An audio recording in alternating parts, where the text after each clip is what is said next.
All right, welcome to the Third Rail. Just got a quick one for you today. 2 reasons why your church is dead. Now, there could be a lot more reasons, but these 2 are the most prominent in my opinion. And one day maybe I'll do a video about inner workings of churches with staffs and things like that, and the issues that go on there and things that corrupt churches and cause problems. But these are the 2 most obvious, and the reason I'm doing this now is because I've had personal experience just recently with at least one of these areas. All right, first of all, most churches today advertise on a website. Now, it used to be we advertised in Yellow Pages. I don't even think the Yellow Pages even exist anymore. I think there's an online presence. I don't know of any phone company that prints Yellow Page phone books anymore. I don't know of any White Page phone book anymore. Why? Because homes no longer have a home number. Everybody has a cell phone. I can't imagine them printing a book of cell phone numbers that change constantly. It would be a nightmare. But churches advertise a phone number. Why do they do that? Why do they do that? They do that so that people who have problems, needs, or questions can use a phone and call the church. And when they do that, they expect, now maybe this is a stretch, they expect someone, number one, to answer the phone.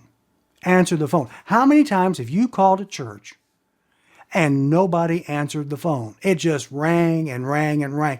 It didn't even have voicemail. No voicemail. Okay, so say you call and it rings and it goes to voicemail. You leave a message.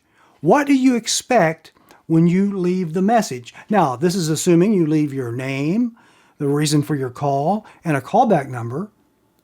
But what do you expect from that church once you do those things? You expect a callback. You expect someone to call you back to talk to you to answer your question or concern. Is that unreasonable? I don't think so. Churches fail at this all the time. They fail. Why do they fail? For the same reasons, no doubt, as the second issue, email. Now, this is something that I just recently, 4 different ministries, 3 churches, 1 ministry, within the last 10 days, I have emailed. Now, I'm not emailing them asking them about their doctrinal stance on anything. I'm not asking about personal issues or personal questions about the pastor or anybody of the staff. I'm not doing that. I'm just asking general questions about something that church should have information about.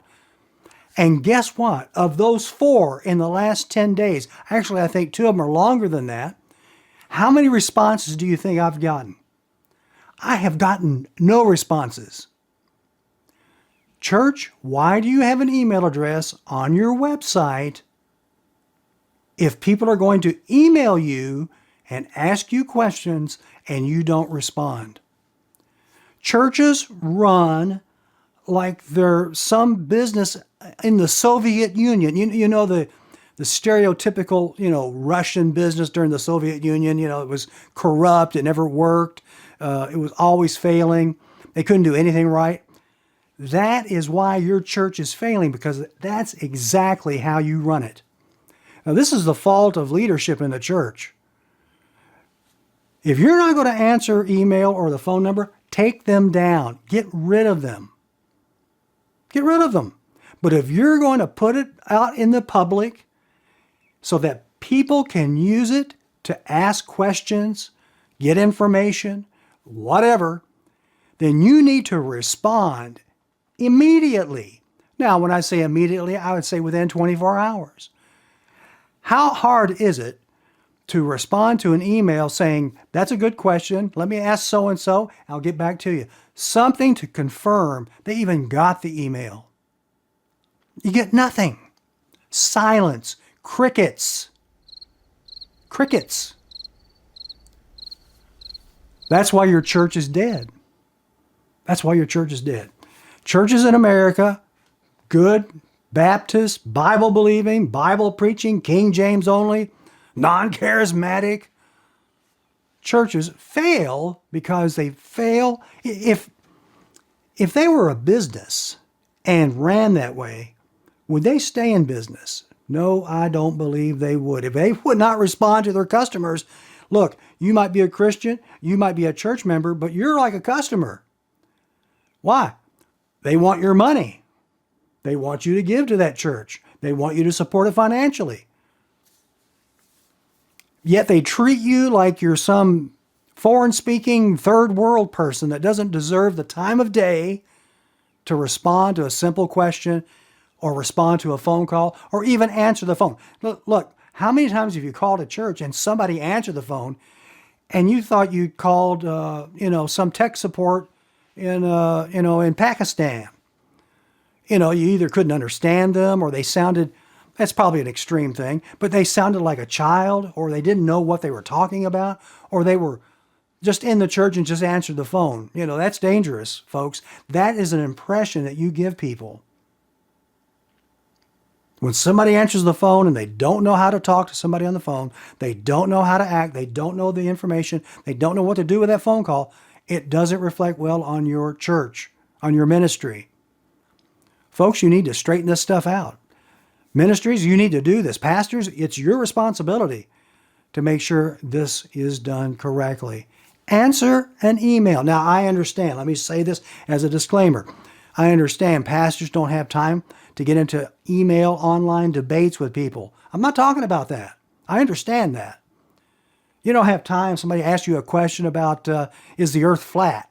And you're going to go round and round, no pun intended, on that and waste your time. No, I'm talking about general information about your church from people who are sincere.